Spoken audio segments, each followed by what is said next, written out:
Awesome. I'm not Jerry. That's Lucas of Big Go Belt Media. Russell and Michole, it is a pleasure to talk to you two today. Ditto. Wait to bring it in strong in season 2. I was already blown away by the performances in season 1, and you're right back at it. Season 2 really shaking things up. This sort of internal turmoil within this household is something sad to say, but a lot of us can resonate with. And that sort of depiction of this on screen is really taking us on an emotional ride. It's kind of want to know for you two playing these characters and this performance in these first 3 episodes that we got a chance to see. What's that experience been like for you two? It's this season 2, I'm gonna say it's an emotional ride for me too, personally, just to step into the shoes. It's like, I look at the page and I'm like, what? You what? So, it's not hard to really get into that because I'm like, oh no, he crazy. Okay, let me get in here. And but it's been exciting. There's, the drama is definitely heightened this season, and we got a lot to work with. A lot. No, we did. We did get a lot to work with, and we have a lot more obstacles, this year, for season 2. And, it's hard. I mean, it's hard as an actor to come in and sort of have to deal and face that level of familial dysfunction or marital dysfunction. You know what I mean? And then, being a married dude myself, I'm like, you start asking yourself, man, am I making sure I'm checking in with my wife? And you know what I'm saying? Like, I'm talking to her and we have better tools now than we did 40 years ago, 30 years ago. You know what I mean? In terms of our levels of communication and whatnot that Charles and Lucille didn't have. And I think that it's important that audiences understand that too. You know what I mean? It's like, we're looking at, a family of a bygone era. You know what I mean? And a lot of these things happen because people didn't have the communication tools. They didn't have the self-awareness to understand when your ego was being challenged. When your manhood, your masculinity was subtly being defamed. You know what I'm saying? It was like, it was coming at you subtly. And how do you deal with that? How do you deal with, the lack of intimacy from your spouse? Do you know what I mean? They weren't talking about these things. And so when you don't communicate, we don't talk, it manifests itself in different ways. And I think people find ulterior means. Yeah. Now, Russell, I got to ask you. I'm sorry. That's all. I'm just saying it's not pretty. There you go. Now, Russell, it's something that comes up all the time, Russell, when people talk about Charles. And that is they almost point to him like one of the villains of season 1. Do you think with season 2 we'll get a better understanding of Charles's actions with his sons? No, I don't think so. You know what I mean? I think that Charles, I think we have to understand again, I think Charles is looked at the villain because we're looking at it from a different lens. And that's natural. Do you know what I'm saying? I think that especially, I would say, and I'm not trying to project, I don't know, but when we're looking at younger audiences, you know what I'm saying? Because see, people of my ilk, older, in their 40, that kind of, they understand that. You know what I mean? That Charles is a man's man. You know what I mean? And so these are men of a different time where if you under my roof, you go by my rules. What we're noticing now is there's a paradigm shift happening in society. There's a paradigm shift happening in culture, right? Because it used to be about the sense of parental integrity and the guidance that you're getting from your parents that you always respected. But because we have now taken on this love of money, right? The money is now influencing, the money is now taking over. And that's what has manipulated the minds of the young at that time. We no longer have respect And so some would even say that that's the same way now in this generation, right? Like it's the money, it's the bag. It's like, let me get my branding on, let me make my dough. And people don't respect the things that elders have to say. You know what I'm saying? Like, you don't know what you're talking about. Where's your money, player? Yeah. If you were so bad, how come you ain't got no paper, Joe? You know what I'm saying? What's up? And so that's why I think that a lot of audiences that are younger look at Charles as the villain, because it's because you have to look at it from a standpoint of what are your intentions? You know, what is looked at as a value to you? Do you know what I mean? And so I came from a value as the parents, you respect authority all day. Now, and we changed that thing of like, no, the money's the authority. So that's what we respect.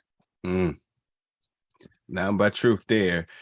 Michole, my question's for you, and in a very emotional and very another familiar scene, and it's not the one where, you know, us kids have houses and cars with credit cards on our name we didn't know, but the moment where you go to see the grandma, which a lot of us always says grandmas are always the anchors of the family.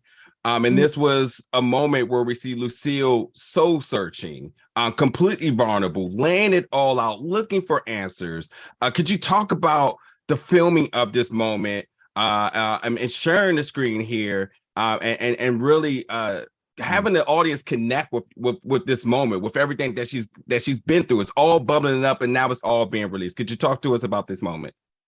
Yeah, that moment was hard. It's hard to kind of share those kinds of things with your mom, you know, of what you're going through at home. I mean, it's hard to share those kinds of things with anyone. I mean, there's so much I think kind of shame and embarrassment that comes from sharing that, because it's a reflection of you and what are you doing wrong, you know, that, you know, where you feel unworthy somehow, and really letting her guard down and allowing her mom to be there in that way. And it was really wonderful working with BJ.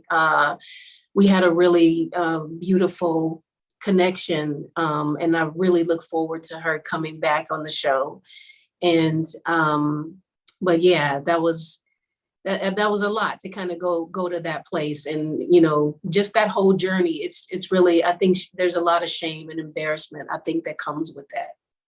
Yeah, and I love how, again, you know, as I said, everybody says the grandma is the family, and then go in there with that vulnerability and grandma saying it's okay, I accept you for who you are. I always loved you. I've always was proud of you, and I think that's why, you know, when a lot of families lose their grandma, why it goes in complete shambles, because having that bit of resource and that comfort, that safe zone, is game changer. Which we now see Lucille trying to change things around from everything that was kind of the divisive kind of going on in the house. So I really love that moment.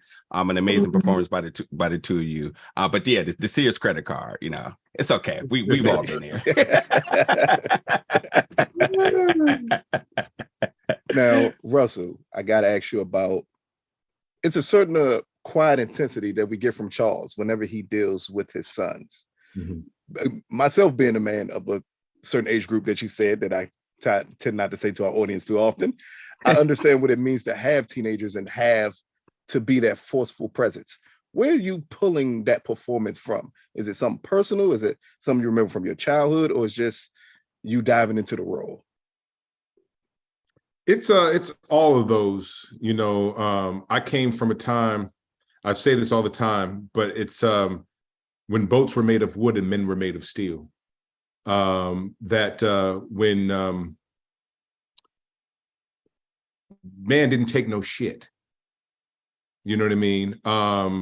When a joker would knock you on your ass if you talk back to him, period. Whether he was his kid or not, he knew you or didn't. It just would just go like that. Where if you were over 12 years old, you started talking slick to a grown man, he would knock you in your chest.